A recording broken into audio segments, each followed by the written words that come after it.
د پاکستان مرکزی صحت ادارې د پنجاب په راولپنډۍ ښار کې د پولیو وایرس انوایرمنټل سامپل یا ماحولیاتي نمونه مثبت تصدیق کړي، کومه چې په جنیاتي توګه د افغانستان د ننګرهار وایرس سره تړاو لري. د دې وړاندې هم د خیبر پښتونخوا په پیښور کې په اووم ځل د پولیو وایرس چاپیریال نمونې مثبت تایید شوي دي.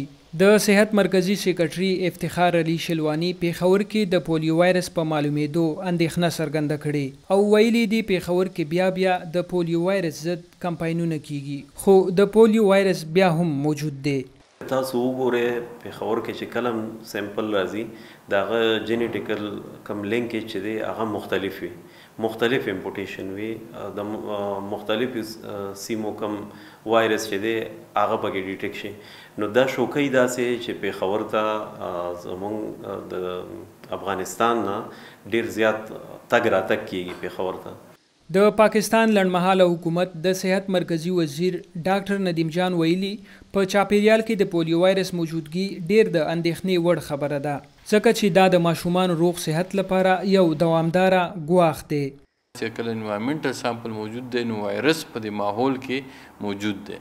اوس دې سره که څنګه دی چې دې سره اوس کېدی شي که نه، اوس کېدی دې سره داسې شي چې لکه دغه یو حل دی چې په دې کې زموږ ویکسینیشن وشي. په دنیا کې د پولیو د ختمولو چې کوم یعنی په کوم کنفرم او تصدیق شده چې کوم علاج دی هغه صرف او صرف ویکسینیشن دی.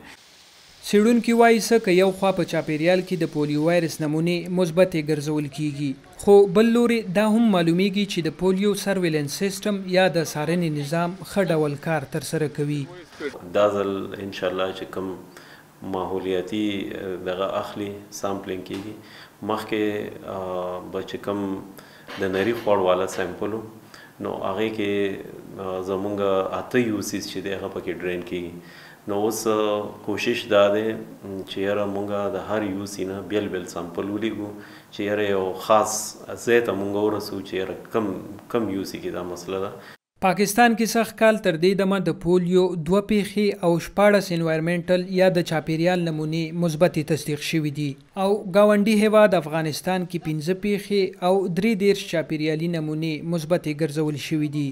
صدام حسین خان، وایس اف امریکا، ډیوا، پیښور.